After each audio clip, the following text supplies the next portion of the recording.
Hello, everyone, and welcome to a new episode of the podcast itself. Once again, the portable version, where in 10 to 15 minutes I am going to speak about a topic, everything that I think about it in the most realistic way possible, without any mental construct, without any mental organization. This is the summer of audios, at least for this month. We are continuing. We're doing certain topics that are very dear to my heart and certain subjects that at the same time I feel like I have never spoken about in videos. And today is one of them, which is burnout. Burnout in its sense of why is burnout and anxiety in our day and age, the digital age, so common? I'm not here really to speak about the digital age, but our generation, so to speak. I am 26 years old at the time of recording this podcast. So, the main point is that I've always felt, and I've done videos about this, I've always felt anxiety and burnout. Even last year, very recently, I had a major anxiety breakdown, and I was going through a severe burnout in terms of physically. I felt like my body couldn't move. I felt tingling sensations in my lips, in my arms, even in my legs, and I just felt weird. And at that time, then all I had to do was just rest. I had to stop doing what I was doing, and then I eventually recovered by basically getting out of the house and putting myself in new situations, meeting new people, and just doing my normal life, if that makes sense, which is hard. The thing is that burnout and anxiety are so common nowadays, and as I have researched online, it's because of our workload and also our toxic work environment, the work environment that exists in most of the companies. The thing is that I think it's not only this. Yes, if you have a higher workload, and yes, if your workload in the environment that you are is not as good, if your colleagues are not supportive, if your boss is kind of bossy, you are going to feel more pressure. And because if you are working full time, that is a full schedule, it's a lot of pressure in your head. It's a lot of hours where you are under pressure, and that breaks you down. And don't start with a thing, oh, you have to have mental toughness and all that. Yes, we have to have mental toughness. But one thing is having mental toughness in the moments that you need to have. And another thing is being constantly, and the key word here is constantly feeling pressure because you are not going to perform well. And you are going to start questioning yourself so much. And even if you do things and you, so to speak, man up and do it, you are still going to be creating a toxic mindset.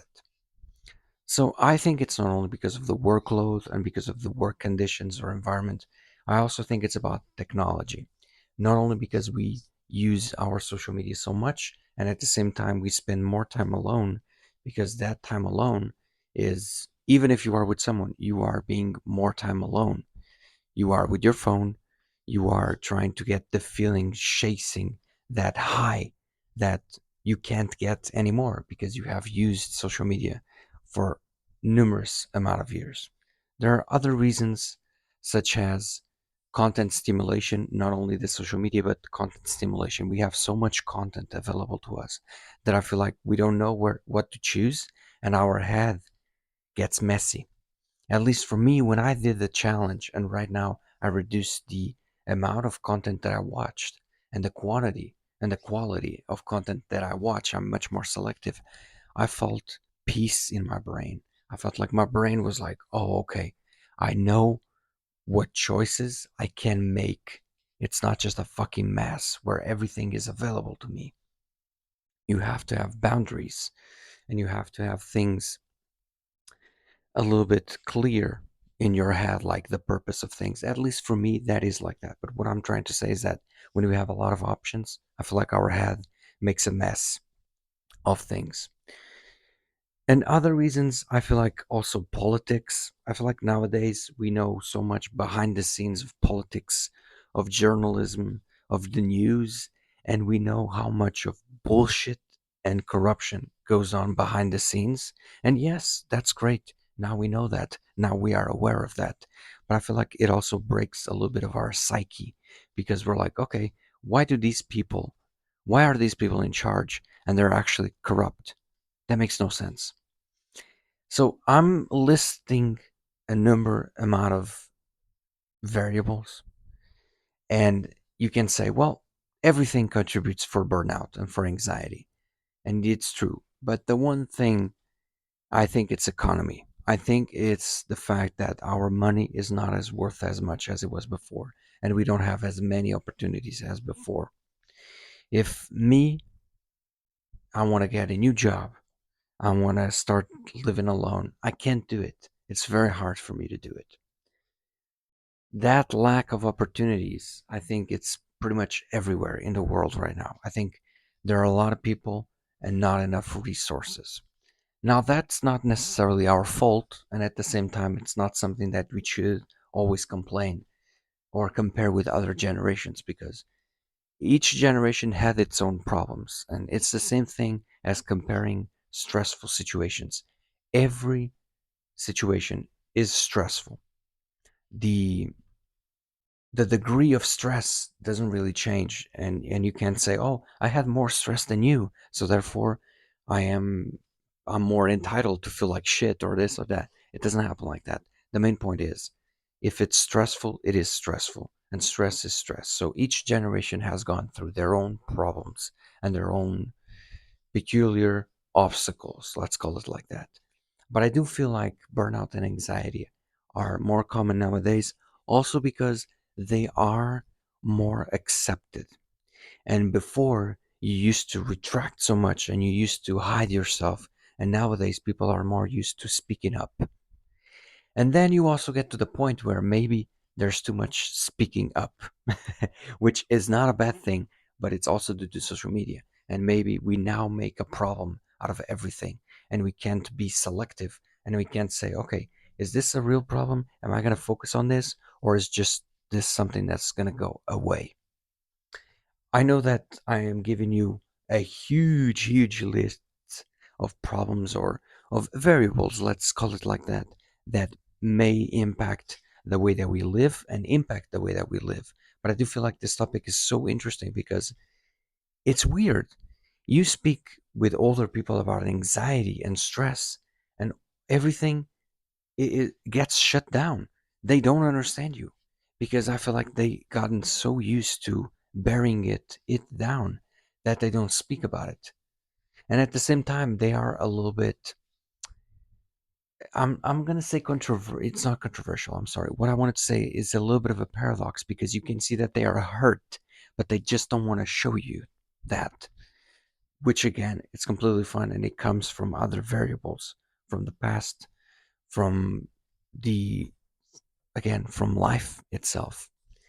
So I have done a video about this, but again, if you are going through burnout or anxiety, don't worry, it's normal. It's part of the world, it's part of the environment that we live in. But some of the tips that I have found that are useful is just if you want to reach a goal, if you want to find something new to do, search for jobs, search for what you want to do. You always have options, okay? You always have options in terms of your behavior. You can always control how much time you are spending and how you are spending. In this case, your free time. That's the only thing, the only variable that we can control. The rest, I'm not going to bullshit you and I'm not going to tell you, yes, do meditation, it will help. Yes, go out and run. Yes, work out. Yes, breathe and look more up because you will feel more energetic. And yes, just take a break. And yes, speak with people and go out and have fun. All this helps. But the one thing is you, and it's how we use our free time. The same way I am creating this content and this video, and it's important to me to create so that I feel like my life is in charge. I'm in charge of my life so that I feel like my life is moving forward. You have other things that are a priority to you and that you have a lot of value. They have a lot of value in your life, and you feel happier when you do them. But sometimes you're just not doing it. and that comes from our control. Okay, so focus on the things that you can control, and don't start going down the downward spiral of our generation sucks. We can't do anything. Others had it better, etc. You are only contributing for more anxiety and for more negative feelings, and that's not what we want. Before we finish the podcast, I just want to give out a word to our sponsor, and our sponsor is going to be very simple. Our sponsor is going to be Amazon. In this case, not Amazon, but Amazon of audiobooks. You have a plethora of audiobooks available to you if you go on Amazon. You can have a free trial of 30 days, and you can also pick one book for free for 30 days. I'm going to give you the example. At the time that I started listening to more audiobooks, of course I would go on YouTube. That's why I got the inspiration to do this podcast. But on Amazon you have books where you can have different narrators. You can even increase up the speed, and everything is at a click of a button. Okay, because on YouTube what I usually do, and we all do, is that we download things on MP3. So Amazon is the place to go. And I was just going to give you the example. At the time, I couldn't find the book physically, and I found it by audio. So I instantly bought that book, and I still have it. It's still mine. All I have to do is install the app again of Amazon, of the audiobooks. Okay, so now going back to the podcast before we wrap it up, I just wanted to say that each person has their own way of living. We all have our own way of giving meaning to things, feeling like we are moving forward, and at the same time, enjoying life. Okay, we all have our addictions, we all have our way of living. So don't compare your life to others. And that's why I think the major takeaway from this podcast is yes, things are rough, and yes, things are tough, but you have to build your own opportunities. You have to work hard at the things that you control, and then you have to wait for the right opportunity. It's not easy, no, but don't live life by others, okay? By what others think it's good or think it's bad. You can ask for opinions for sure, but the main point is make sure to follow your heart. Okay? Make sure to follow your intuition. A lot of people say that, oh, my intuition is shit. My intuition is worth nothing. It's worth a lot. It's your intuition. And if you think your intuition led you in the wrong path, it didn't. It was the path that you needed to be so that then you could do that exact thing that's going to make you feel more alive and more whole. I know it's a little bit esoteric what I'm saying because we are here speaking about the economy, we are here speaking about politics, we're here speaking about the generation that feels burnout and anxiety, which literally you have to stop your life just to recover. But the thing is, this is what we have right now. And as someone said, you got to work with what you're given. You just got to be smart about it. And trust me, there are ways to be smart about it. Thank you so much for watching the podcast. I will see you in the next one. Have a great week. Thank you so much. Bye bye.